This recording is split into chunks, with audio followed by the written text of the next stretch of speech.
Fellow people, welcome back to another video from PrimPods. Today we're going over game week 30 in the English Premier League. Time has truly flown this season. Yeah. We've only missed 1 week. We only missed last week, mate. 9 games left of the season. Had some holidays and stuff like that. People's weddings we had to attend, so life. Only one. But we're kicking it off. Brilliant fixture to start off this game week. London derby. Arsenal at home to Fulham at the Emirates. 7:45 kickoff. The 1st of April, I believe, is a Tuesday. You are indeed correct, my friend. Yes. So some good midweek fixtures. I'll let you kick it off, mate. Your team. You tell us. Man, I'm a bit worried about this one. I've seen teams like Fulham who know how to counter and know how to sit back. Like, they've got some very, very big defenders that will be all over our front three. Whether Saka's there or not, he's not going to be in like tip-top form. I don't think they'll play him in this game anyway, since this season's done. But I'm a bit worried, mate. Honestly, I think I could see 2-2 here very, very easily, or 1-1. I'm probably going to go with 1-1 just because we just can't score. And they've got to now prove it to me that they can score loads of goals against this Fulham team. So I'm going 1-1, mate, because I've seen West Ham come here, sit back, go on a counter, nick a goal, and then do nothing and win the game at our ground. Yeah. So it's possible, mate. I'm going 1-1. It's definitely possible. I'm kind of worried about Fulham. We haven't got them in this game week on the weekend following. So, and that's away from home. So I'm a bit worried about that one, to be honest. Fulham are good, mate. They pulled out top performances against top teams this season. In this particular one, though, with you being at home, I'm just going to go with you just nicking it 2-1. Bosh! It's getting to the stage now where you haven't got a choice but to win every game and just see what happens from our side. So yeah, there's no choice for Arsenal but to win this game. Yeah, I do get you. I just see a bit of a problem here. On to the next one, mate. We have got Wolverhampton Wanderers against West Ham. I'll let you kick this off, mate. What's going to happen? Tough game to pick. Yep, for sure. 2 very inconsistent teams. Yep. Down in the dumps, mate. Yeah, I mean, Wolves. I'm going to go with Wolves, honestly. I think they need it more than West Ham. Yeah.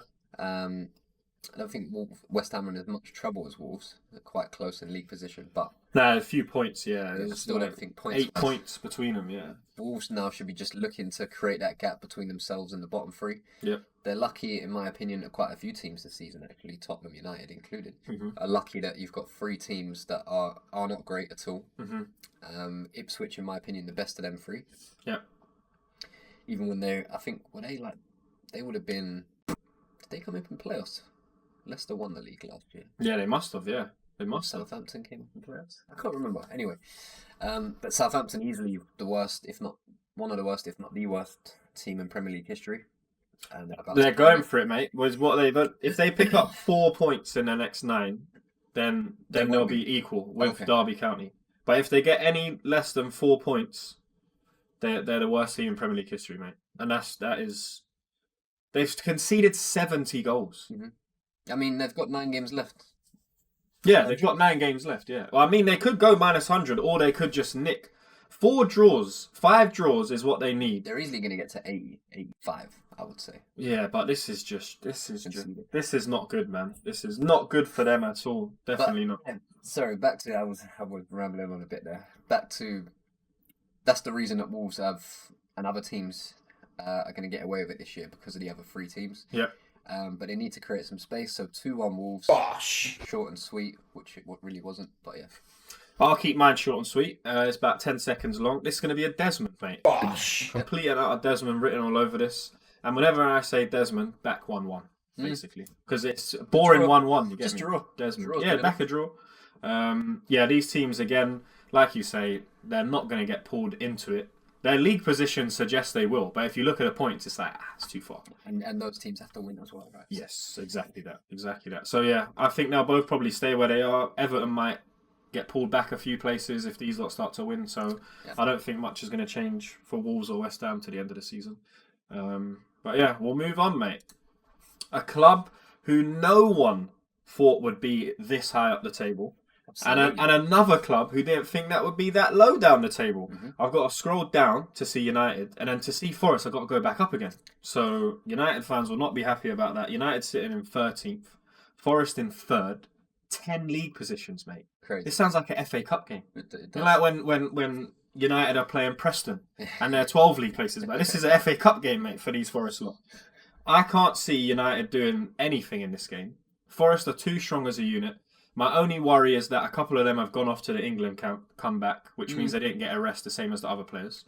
But then the other players that have had a rest should be fighting for those players that have still been working basically on the pitch. So, mate, I'm going to keep this one short and sweet. I'm going to go 2-1 Forest because United lost.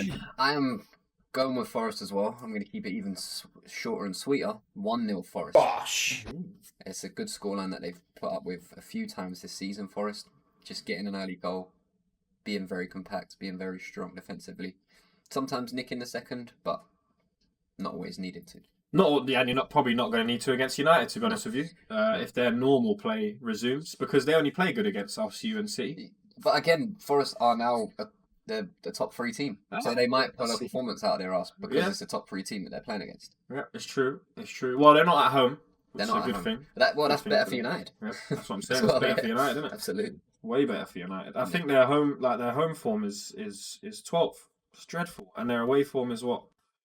12th. They're just dreadful, basically. 12th in the league, and they're sitting 13th, mate. Let's move on. Come on, the Forest. Up the boys. Bournemouth against Ipswich. Was that on the 2nd as well? That was still on the 1st. Bournemouth against Ipswich on the next day. I'll let you take this, mate. What's Bournemouth Stadium called again? Vitality, yes. And they're called the Cherries. Up the cherries. Up the cherries, mate. All right, Bournemouth, Ipswich. I want Ipswich to win. Well, so do to I. Make it a bit more but are they interesting? Though? I know you want them to win, but what's actually going to happen? 3-1 Bournemouth. Nice and simple. Premier League quality from Bournemouth side of things has shone through a lot this season. I know they're sitting in mid-table, but they've put some top performances in this season, man. Mm-hmm. They have. We do like Bournemouth a lot. The only problem is it gets to a stage with these type of clubs where you get to a certain level with the squad that you have, and then those players, the top players in your squad, start to move on, get picked up elsewhere. Which we've said, I think, at this bit about January. That's probably going to happen to Bournemouth in the summer. Yes, you could see Semenyo, Clivert, maybe even the centre back, Huyson. Yeah, they've got a few, mate. They've got a few in that team. That's for sure. There's a few players in there which easily get picked up, but they seem to be the type of club to be able to pick up other players similar to them and then grow them into the position where they again become great players and then sell them. Yeah, they've dealt really well with losing Solanke. Obviously, they earned 60 mil off him. He was unbelievable last season. Couldn't miss, basically. Everything he touched just went in. Yeah. And now they're still 10th in the league, which is it's literally all due respect to them. Every single club above them has a bigger budget, more fans, and generally a bigger club. Yeah. And they are up there above Brentford, Palace, United, Tottenham. Yeah. Tottenham just spent how much on their stadium? How much on their squad? Just bought 60 million off them. You get what I mean? They're above Solanke. He left the wrong club. Mate, it's so funny. But yeah, I'm going to keep this short and sweet. I think 2-1 Bournemouth. A little bit close. I was very close to saying 3-2. I just don't think Ipswich will get the 2 goals. So 2-1 Bournemouth, mate. Makes sense. Yeah. On to the next one. We have Brighton Hove Albion against Aston Villa. I'm forgetting all the names of the stadiums today. They're all leaving me because we've had a week off. The card company.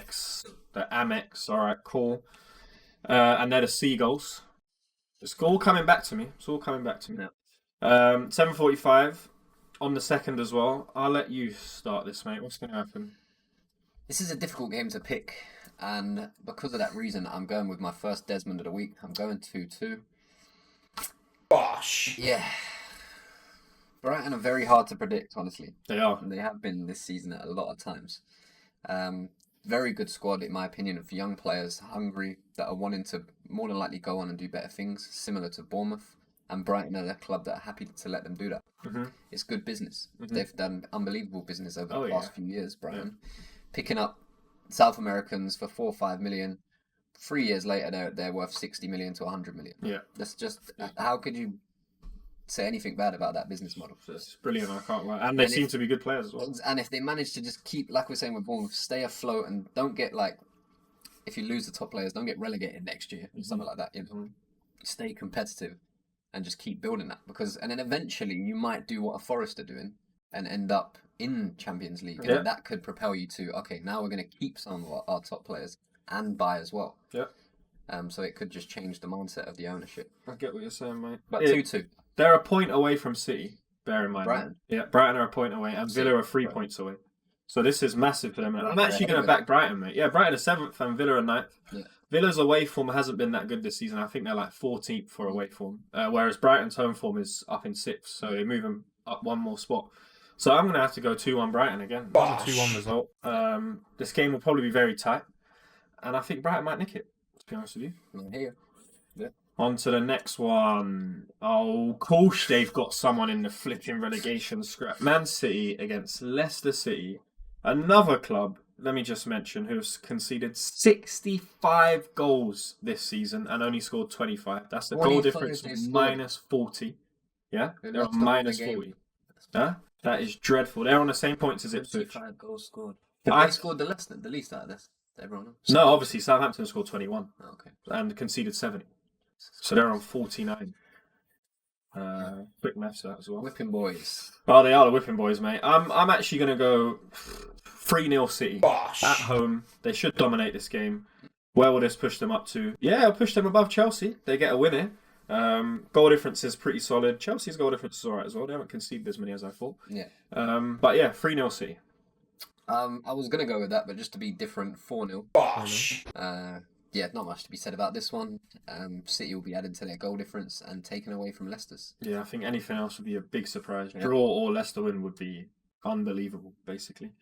On to the next one. We've got the Geordie boys. You've got a cup. I did want them to get, they deserved it more than you. They tried harder. The players on the pitch tried harder. The fans wanted it more. You lot have won more things. You weren't waving your scarves at the start like the Newcastle fans. Yeah, they were buzzing. And they were still there for about 2 hours after that.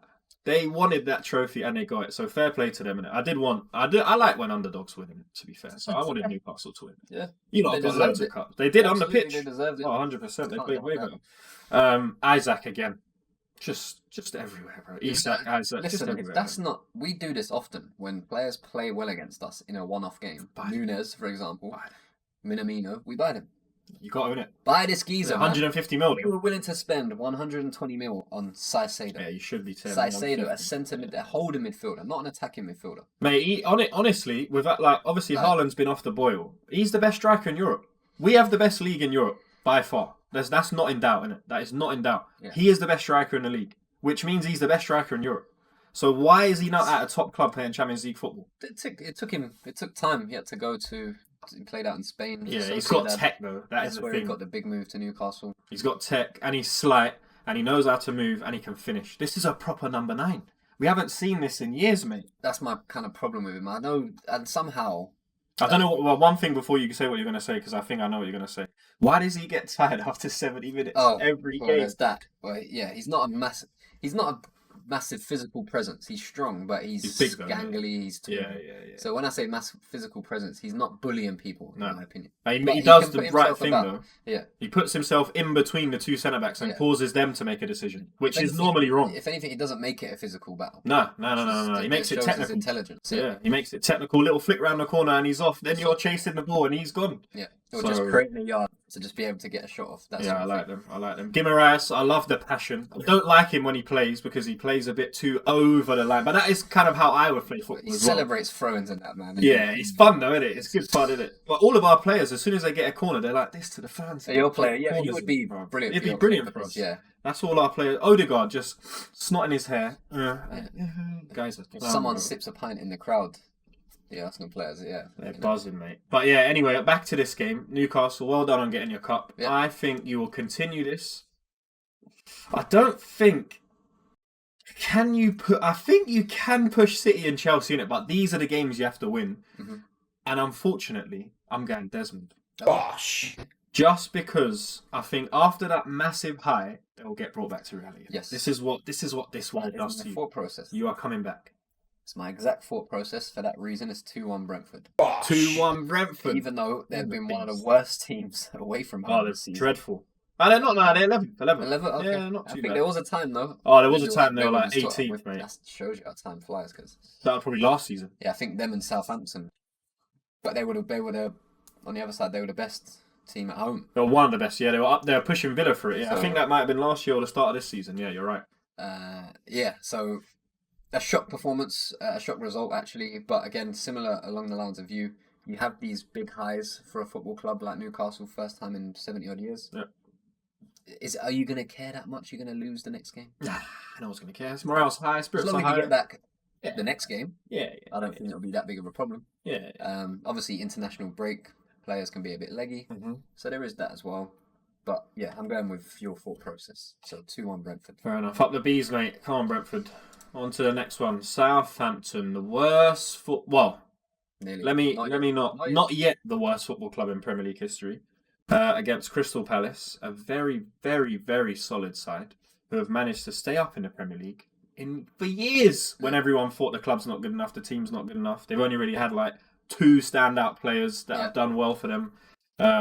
So yeah, Southampton against Palace, 7:45. What's going to happen? I don't massively rate Palace either, to be honest with you. They're better than United. I'm gonna go with 2-1. A tighter game than Palace need it to be. Goals really, I think. I don't know. I could be wrong, but they seem to be not finding too many goals this season. Palace. Crystal Palace. If you have a little look at them in the table, they've scored 36, conceded 33, plus 3. Yeah, but I mean, it's still over. It's still over, positive. but it's better. So yeah, that kind of, and that's what I'm going with. 2-1, 1 goal margin. That's all it is. 2-1 Palace. Yeah. Yeah, I think I'm gonna go 3-1 Palace. Just because what they did to Villa, what they've done to other teams when you would think, oh yeah, they get rolled over by these lot because Villa have been so good. They've kind of come out and shown that they can beat these teams, isn't it? Good Premier League outfit. Southampton, not so much. Yeah. How many is Aaron Ramsdale going to concede this week is the question, basically, isn't it? How many relegations has he had? Sad, isn't it? It is sad at this point, but... You thought he got away from that. He signed for you lot. Thought he got away from... Wait, is he on loan or is he permanent? I think he gone, innit? We sold him. Is he 100%? I don't know, bro. I have to check that, innit? But I'm sure we sold him, though, innit? We have to look into that. Thing and his top players. Where, Southampton? Yeah. Oh, yeah, he is. Mate, he's gone. I think we got like 24.2 mil. No, you sold him for 17.7. Oh, that's how much we bought him for. Oh, so we lost 7 mil plus wages. It's not the worst thing in the world. No. But yeah, I'm saying 3-1. You're saying what? 2-1. Yeah. Oh, mate, what a game we have here. You know that if you come out of this game with no injuries and no red cards, season's done. The season is done, innit? But this game could cause big, big, big problems. Hey, listen, when you look at it as well, though, it is a massive game because... Massive. After this, we'd have 8 games left. Yeah. If we lose and you win, that's 9 points. Yep. It's not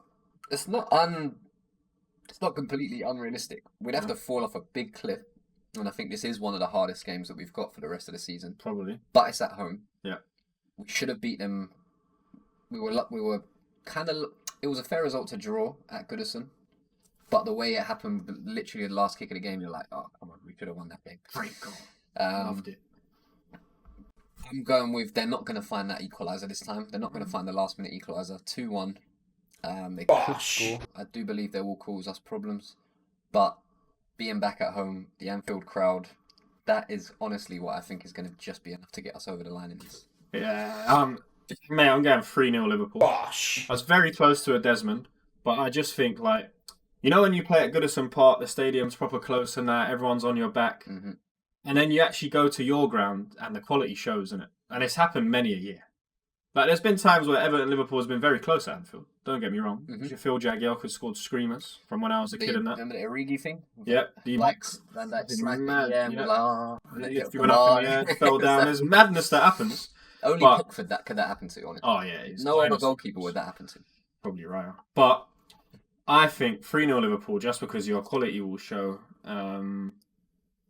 Yeah, I don't really have much to say. I would love it if Everton beat you. Of course. And I'd love it if it's 2-2, but I just don't think they've got that quality. Like, they're down there, mate. They're 15th in the table. You lot are first. So you have to put some respect on Liverpool's name at this point, innit? I'm going 3-0, mate. I think you lot will just bowl them over. I definitely don't think it will be that easy. You don't think so? Maybe on a scoreline it could look like that, but not The in game. Well, yeah, basically. Set pieces. Again, this is a team that you'd think, right, they can cause real problems on set pieces. Look at what Newcastle just done last time. Just do the same thing. Yeah, do the same. Apparently, they're going to leave the biggest player in your team alone, or they're going to put him with our smallest. Yeah, McAllister's going to mark the thought flipping process behind that is. Whoever the he'll centre mark back is. Tarkovsky, Yeah. and Jota, he's probably a better header of the ball, though, Jota, to be fair. Yeah. But some other small... Jota will make Brentford exactly 6'4" geezer. Van Dijk, and that will be with, I don't know, Harrison and fucking Ashley Young in the box. Like, what type of threat are they? It don't make sense to me either, your corners. But yeah, we're both going Liverpool win. You're going closer than I think. Yeah. Let's hope it gets down to 9 points, mate. Last 15. game. It's 9 or 15. It's 9 or 15, yeah. It is literally. Could be this 9 time or of week, 15. honestly. And then it'll be... Then it's done. On to the last game. Is this a third? We're stretching these games out, mate. On the third, 8 o'clock, which will be a Thursday. And then these must be playing on a Sunday or Monday, because that's a tight schedule they're working on. Chelsea against Tottenham. Another London derby. A bit slightly better London derby. Oh, how many cups have Fulham won? How many cups have Tottenham won? The two best teams are sitting at home, basically, and you get what I mean? We're holding these fixtures up as London derbies. These are dead clubs right here. Anyway, Spurs, will they actually do anything against Chelsea? What do you reckon? No, not this Spurs. Sorry to... not this Spurs, honestly. I could see... there's definitely... Mate, they're good way from home. They beat City 4-0 away. Absolutely. There's definitely a world where this game is a draw. Definitely a world where they win 4-0 as well. And I'm going with my second Desmond of the week. 2-2 in this game. Hard to pick between them, honestly, at times. Chelsea obviously been a lot more consistent, but not in recent times. Over the whole season, yes. And obviously Tottenham are just dreadful, just as a whole this season, to be fair. I think they're clinging their hopes. Them and United now, which I think you'll start to see it. And you'll start to see if the managers are changing their approach. They should be only going for the Europa League. That's it. Don't worry about the Prem at this point. It's done. You're not getting relegated. You're probably not going to end up in top half. Just focus on the Europa League because that's a Champions League spot next Get a trophy as well, isn't it? Exactly. Fans trophy and a Champions League spot after having 2 of the worst seasons they've had. It would be one of them two to do that. 100%. More likely United. 100%. That's my thinking. And if your season ends up with a Europa League and a Champions League space next season, it's brilliant, isn't it? I don't see how you could complain. I mean, as a Tottenham fan or a United fan, from where you were and from what all of us are taking the mick out of you on for the last year, that's a brilliant season. 100%. You've arguably done better than all of us. You win more, maybe one more cup. Arsenal. Yeah, well, do you know what I mean? As an example, Man United have been in the worst period that they have in their history, and they've still won more cups than us. That's the team. That's like the team mentality. Closer to relegation than top 4, or the club, should I say? But still ended up in top 4 technically. Yeah, with a Champions League space. It's mad. On a European trophy. That's mad. That's all they should be going for. These two teams. That's it. Yeah, I'm with you on that. What do you say for this score? 2-2. 2-2. Yeah. Bosh. You know what? Yeah. Just because everything points to Chelsea winning this game, I'm going 2-1 Tottenham. Bosh. This is just football for me. Yeah. I'll think Chelsea should win 3-0. Tottenham will somehow beat them. So that's why I'm going 2-1, mate. Yeah. We've got to the end of another one, 30. And the next one will be coming around just as quick. It's on the weekend. Yeah. The same week. We'll be uploading another video for that very shortly. So yes, stay tuned. See you soon. Take care.